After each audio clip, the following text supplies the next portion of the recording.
Portal to Ascension mission officially began in 2008. After 15 years of evolution and thousands of events, from live to online and back to live again, there was always an awareness that when we begin creating events internationally, the mission will shift into its next phase. That time is now.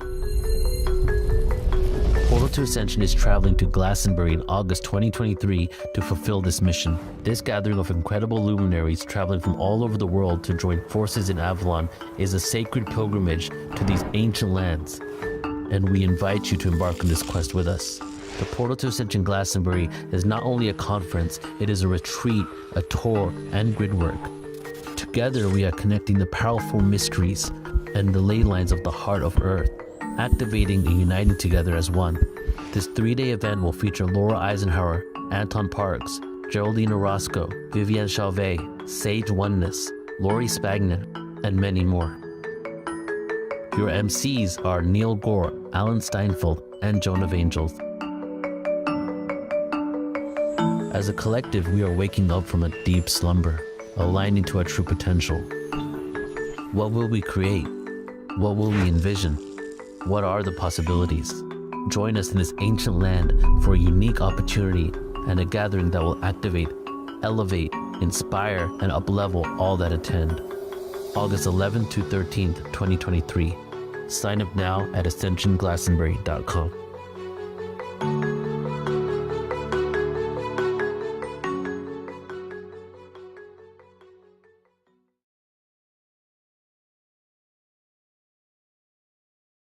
I am so excited to be welcoming my dear, dear friend, Alan Steinfeld, to be speaking next. And, you know, all of you guys here know Alan, and he truly is an explorer of consciousness ever since he was a small child. And for over 30 years, he's hosted and produced the weekly television series, New Realities. He has over 70,000 subscribers on his YouTube channel, and he has interviewed all of the luminaries in the field of health, spirituality, and UFOs, such as Deepak Chopra, Ram Dass, Marianne Williamson, and he really does inform millions through his website, lectures, YouTube videos, and weekly TV programs. And Alan is also the author of Making Contact, Preparing for the New Realities of Extraterrestrial Existence. And Alan has just been on the leading edge of bringing forth all new realities and galactic information and the forefront of spirituality, health, and wellness for all of us, and really has paved the way for what we're doing here today as part of this Ultimate Light Being Conference. So, Alan, we're so excited to have you here as part of, you know, the Ultimate Star Being Conference. Thank you so much. We're excited to hear what you have to say. Well, I'm excited to hear it too, because I never know what I'm going to say. So, but if this is the Ultimate Star Being Conference, we have to understand what it is. Like, so stick around, Tangela, because I'll ask you questions. Oh, if you want. Okay, I mean, that's fine. No, because what does it mean to be a star being, right? I mean, I like to dialogue a little bit, and we are star beings. The universe is not out there.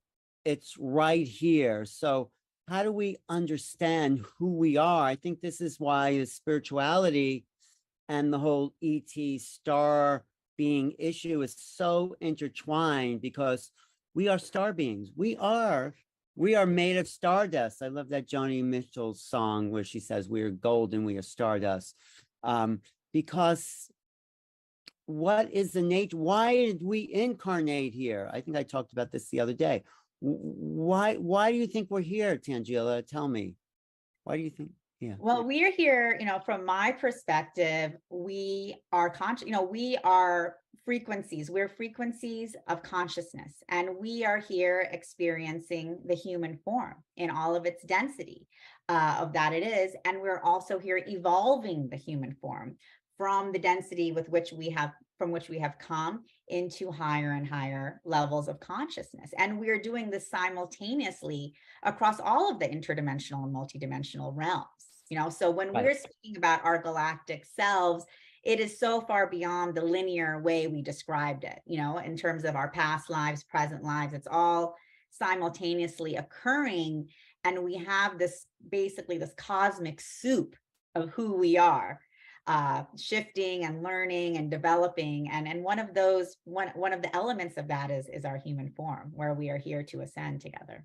That is beautiful. No, that is a great way of understanding this essence that we are. Right now, I think we're in a moment where the past is rolling itself up. It's like we can hold on to the past, you can hold on to your history, but you're not, the future doesn't lie in the past.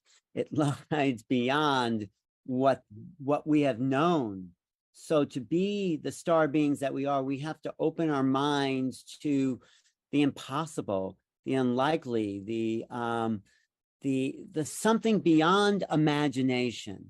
If we can imagine it, it's okay, but we're meeting the wave of existence each moment as it filters through our consciousness. It's pouring into us and we're meeting it. We're meeting it with presence. So I think the more present we are, the more we become the star beings that we are encoded as being, you know, but we have to be present to meet this. So I'm going to show a few slides. Can I show some slides here? Yeah. Sure. And I just love what you said, Alan, because it's so true. We are encoded, and what we are going to be creating together is beyond our imagination. So it has to be beyond our imagination, because if it's our imagination, it's already, well, it's not old, but it's already been done.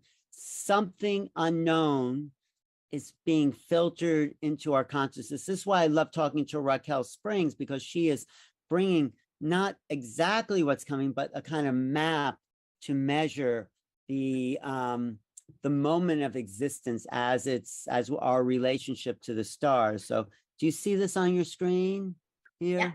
We see. Could you do full screen for the slideshow? Yeah, start slideshow. I don't know what I'm going to say next, but I'll do that for you, Nick. No, the responsibility of your life and your world is yours. It's not been forced upon you by some outside agency, although people think it has been. You know, I think we have been kept from the truth by forces that don't want us to know that we are the manifestors of reality. But if you can know that we're here to overcome the limitations and start to live by your dreams, you form your own dreams, you form your own physical reality. The world is what you are. If we can take that more on as a way of understanding the world, not being victims to the world, but being the great mind. You know, these ETs, they're not greater than us. They're just more aware of the ultimate realities. So the world we make is ours. The world is ours. It has to do with the feelings that we are. The world is a physical materialization of our inner self, which has formed it. I love that saying, because this the mind is all and the all is mind is what the ancient teachings of the Kabbalion said. So this is all a projection of our mind. And how do you relate to your mind? Do you love it or do you resist it? This is sort of the challenge of our time. So let me just go on to the next slide.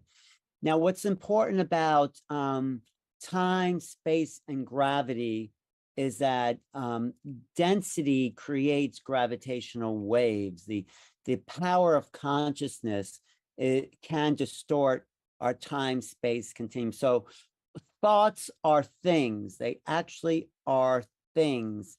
And the greater the power of your thought, the more capable it is bending time and space. Just like mass, this is, in a sense, what I think Einstein discovered. There's no gravity per se. It's the power of mass to intersect with the time-space matrix. So the heavier the mass, the more it distorts time and space. This distortion here is of space, but gravity also distorts time, or mass also distorts time. And that has to do with the power of our thoughts. Since thoughts are things, the more powerful the thought, the more the ability to distort time and space. So just think, when you're deep in creation, when you're creating things, time stands still.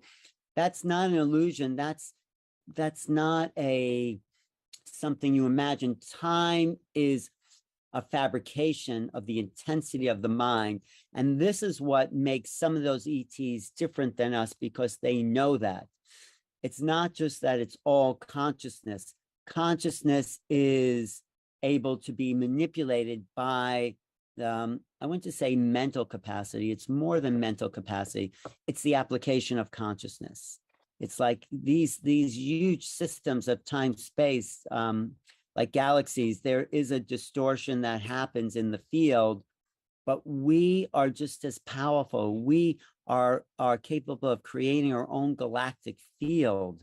That's part of why I'm bringing out these slides. So if we all get together and focus on one thought or one intention, that intention creates a warping in time space. It creates a gravitational field.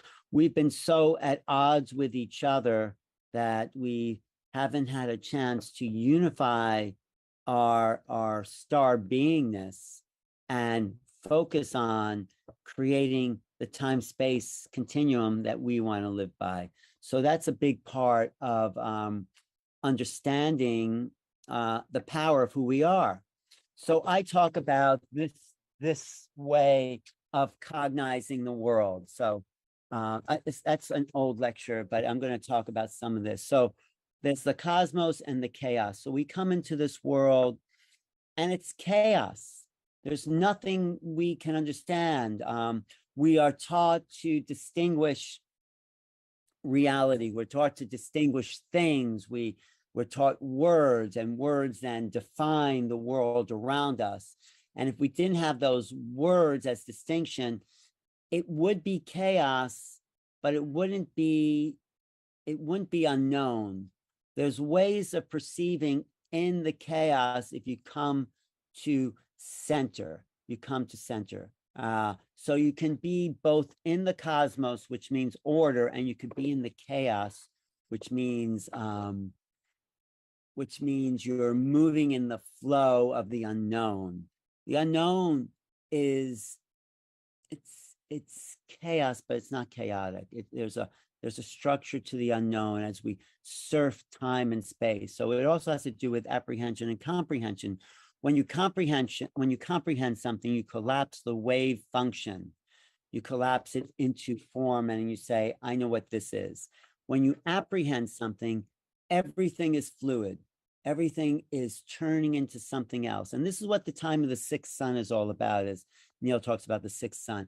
It's moving from the tonal to the nagual. This is terms Carlos Castaneda uses. The tonal is the concrete world of Newtonian physics. The nagual is the world of quantum physics, where there are no particles. There are only waves. And when there are only waves, it's hard to comprehend something, but you can apprehend it. When you comprehend, you say, this is it. I understand that. And it's nothing wrong with comprehension, but apprehension opens the field to a lot wider view. So we're here to cognize, cognition versus recognition. If the world is new, then there's, in a sense, there's no recognition of things. Recognition only comes from recognizing things. But there's a way of surfing into the unknown, is the only way I can describe it. It's that wide-eyed view where there's not a focus of a particular thing, but it's all existence. That's a visual way of understanding. But if you take in all existence, or all the things that you're aware of, and don't make distinctions, then you're living in the field of apprehension. You're not collapsing the wave function. All things are possible. There's an old saying by these Taoist masters that it says, I think he called himself the ninth Zen patriarch. It's what does he say? That the great way is not difficult for those who have no distinctions, but make the slightest distinctions and heaven and earth collapse. They fall apart. So like you're living in a world, I'm not saying as opposed to making distinction, we have to live in both worlds, but if you live in the field of wave, of form, of energy, without making distinctions of the left brain, then things can flow at the rate of the speed of light into our conscious field. So out of information comes formations, formation, and then information is the coming in of our consciousness of distinctions, of forms that becomes for information because we're taking in information. But without information, everything is just form and formlessness. And I'm just trying to reach beyond the static way of seeing the world to be more like the star beings that I've encountered, which were more formless, they were more abstract, they were more energetic, they were less concrete in their essence. They're teaching us to be that. So conceptions versus perception. Perceptions are the visible access to the world around us. Conceptions is your mind about what's there. When you conceive, when you conceptualize, let me just see what else is in here. Okay. This quote gets us more into where the latest, and if you're listening to yesterday's panels about the experiencers and disclosure, this thing that we're calling extraterrestrial or even star beings may not be what it is. It may be the distinctions we make in order to make sense of the world. I love this quote by Terence McKenna. He says that we are part of a symbiotic relationship with something which disguises itself, I wouldn't say as an extraterrestrial invasion, but an extraterrestrial presence so as not to alarm us, meaning what we're calling star beings are beyond the stars. They're beyond what we right now can say, oh, I know what this is. This is just my feeling. So there's something interfacing with our awareness that if we label it star beings, which they might be, we limit the possibility of what they are and what we are. I say, let's drop out of the distinction of labels and let's see how the infinite interplays with our consciousness. That's sort of where I'm coming from. I wrote this book, Making Contact. Let's see. This quote I really like. Since everything in nature answers to a moral power, he means moral power means I would say the ability for us to discern. But any phenomena that remains brute and dark, which means unknown, it's that the corresponding faculty in the observer is not yet active. So we're getting downloads from a lot of different beings, but our ability to cognize the messages haven't been activated. For some people, of course, it has, and a lot of those people are here today. But for some people, we're just learning how to cognize these interchanges with what's ever out there. So Robert Lawler is someone else I want to make people aware of. He talks about another race of star beings that we have to be aware of, and they're called the Archons. Archons are a interplanetary species. They evolved on the now destroyed 5th planet. And remember, the Earth means terrestrial. Okay, sorry. It means the TR is the root of 3, and 3 is the first number. And so the Earth is the 3rd planet, but the Earth process, I believe, was undertaken on 3 planets, the 3rd, the 4th, and the 5th. I mean, the human species. Yeah. And probably the 5th planet, being that is the planet of the golden mean, and also the five sensibilities of human and the five senses, and it's not only the shape of the human body, but the shape of human consciousness. The five. Yeah, yeah, and we have five elements of teeth, tongue, palate, and lips for speech. We're a five-fold creature. And so the Archons were born on the fifth planet, and they advance more rapidly. The intelligence is that planet was devoted to that, and Mars was the emotional, physical planet. Yeah. And the Earth was the spiritual. And on the internet now, that I've seen photographs from what they've gotten from NASA, and there's city plans on Mars. Yeah. Well, obviously, Mars had a civilization. You Yeah. can see by the remnants of the pyramids that face on Mars.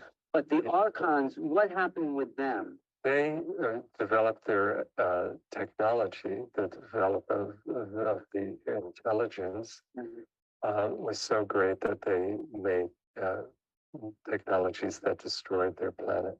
And how did their consciousness interrupt our human cycle? They, when they destroyed their home planet, they had to inhabit a second planet. And that planet also was deficient in minerals. And so they have been mining the earth and using people as sort of soldiers and slaves process, and they genetically modified the development of humanity and changed it from being really a reflection of the earth. We no longer identify ourselves as humans. I mean, no species goes around and killing other species over a few words in a book. And, you know, it's so bizarre. We are no longer fully human. We're no longer earthlings because of this modification. And this is why this Kali Yuga has we will gain very valuable experience from going through this. It maybe the next time around, and we confront the potentialities of focusing on the manipulation of the material world to serve our desires and needs and enjoyments. We won't choose the technological way of doing it. We'll, at some point, we'll have to understand we have to be born fully through the earth to fulfill the goal. Like we didn't have a choice, did we? Because this thing invaded our consciousness. That's right. I mean, this is the cycle we've had to go through, and we should be learning from this archonic manipulation, not to ever allow this force to overtake us again. The natural here's a little ending here. World is infinitely malleable. However, when a civilization centers itself upon the manipulation and exploitation of matter, it is a certain sign of degeneracy. Right. So this is our challenge at this time. This is our challenge, is to be fully human. This is what our star being mission. We're here on Earth to embrace humanity.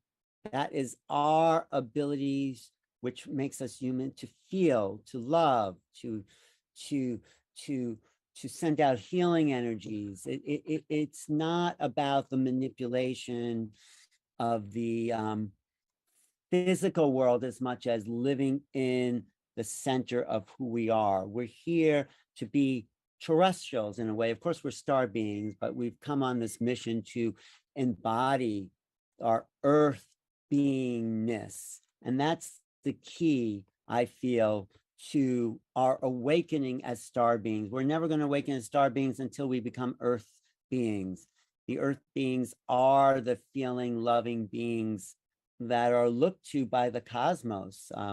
Just want to play one more clip of somebody who I really respect, who's talking about that we've been enslaved to not to know ourselves, and we've been kept from the truth. And this is an interview I did, a little clip from my interview with Linda Moulton Howe, who talks about this time of freedom and this time where we are here to wake up to who we really are. So let me just click this and this and this. And headline, we're not alone in the, I asked her, what if we get that headline that she's pushing for? What if we're not alone in the universe? What does that mean for the population of the planet and for you and the history of civilization? Finally, a truth. As simple as that.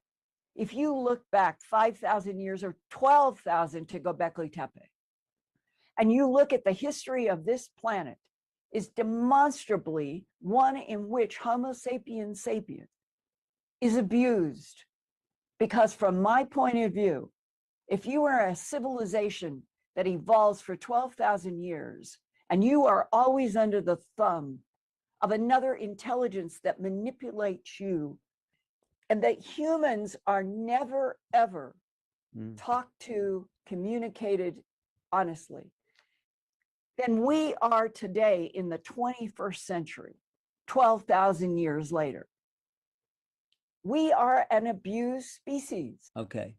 And I just go here to Up. Once that boulder starts going, the whole planet changes in relationship to this universe and the understanding that there's probably an infinite number of universes, infinite number of timelines, infinite number of dimensions, and that we, without consciousness, we're tearing into other consciousnesses and dimensions in World War II with the atomic bomb. and we could now solve those issues and move forward as a real intelligent civilization that's meeting these beings on an equal footing. That's what I feel. That would be my prayer. Yes, that is and then I'm just going to end with this little meditation here. Okay, I think I have another 5 minutes, right, Neil? Okay, and now if you have any questions about anything. Yes, you do. Okay, great, thanks. So here's like this thing I did. Here we go. As our mind becomes more conscious, as we become more aware of the capacities of consciousness, this is bringing on what we're calling the close encounter experience, because maybe these beings are connected to an evolutionary awareness that brings in a new level of cognition. The experience of contact with non-intelligence is the key that will open the door to understanding consciousness. So this is why there's this threefold aspect to this question. There's quantum physics, there's consciousness, and they're UFOs, and I think they're all related on some level. So one thing the visitors do by accessing quantum physics is not collapsing the wave function, so they don't create a definitive place in time and space, but live in a multiplicity of superpositions. When you're accessing these other positions, you're in hyperdimensionality. So we need to think that way. And our thinking has become concretized in comprehension. We need to think in a higher level. We need to think abstractly. Quantum physics lead to this new understanding, this new level of meaning means we need to think in the abstract. This apprehension versus comprehension. These are what I feel the levels of quantum physics lead to. This new understanding, this new level of meaning means we need to think in the abstract. Abstract thinking means letting go of concrete ways, the ability to be abstract. It was the key to our survival. I put this key aspect right in the title of my book. Mara Jones. Okay. As our mind becomes more, and use of the asterisk bestows a variety of associations, such as a distant star, the possible origins of an extraterrestrial existence, or it could mean a new star is rising over the ill-fated stars of the past. On another level, that asterisk placed between making and contact is like the center point of a compass, representing the way consciousness reaches out in all directions. Whatever your association to the asterisk is, it is the initiation into a new way of knowing. That symbol has a nonverbal communication from mind to mind. It is the point of contact.